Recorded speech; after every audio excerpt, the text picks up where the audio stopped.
সকাল সকাল ঘুরু ঘুরু হচ্ছে, কারণ এখানে এখন ওর দাদা সাইকেল ধুচ্ছে, গাড়ি ধুচ্ছে। ও যে কী করবে বুঝতে পারছে না, চলে যাচ্ছে ওই দিকে।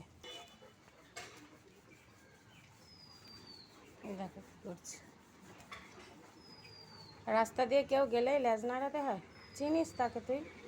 হ্যাঁ, এই এ বেটু, চিনিস চিনিস? আবার তাকিয়ে বলছিস চিনিস? খবরদার চিনিস না তুই ওকে। হ্যাঁ, আবার বসে পড়।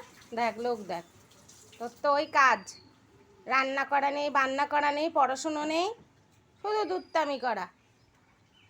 বাবু, আর একবার তাকা। বাবু, এ বাবু, কি অপমান, কি অপমান, তাকাচ্ছে না বাবু। শোনা বাচ্চা। সবাইকে টাটা করে দাও, টাটা। আমি একটু বসে বসে লোক দেখি, তাই না মা?